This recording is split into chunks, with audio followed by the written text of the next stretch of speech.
বলছি গর্ত আছে এখানে, গর্তে পড়েছে পড়ে না তো, আমি টানিয়ে দিচ্ছি, একবারে টানিয়ে দিচ্ছি, তারা একটু দাঁড়িয়ে যা।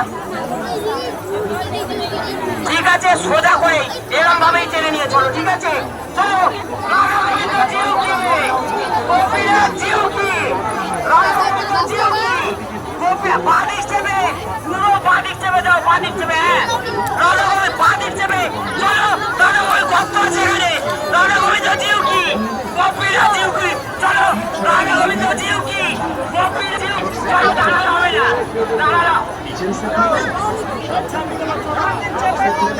পিছন থেকে খেলতে হবে, দাঁড়াও, পিছনে লোক আছে, পিছনে লোক আছে, পিছন থেকে খেলতে হবে।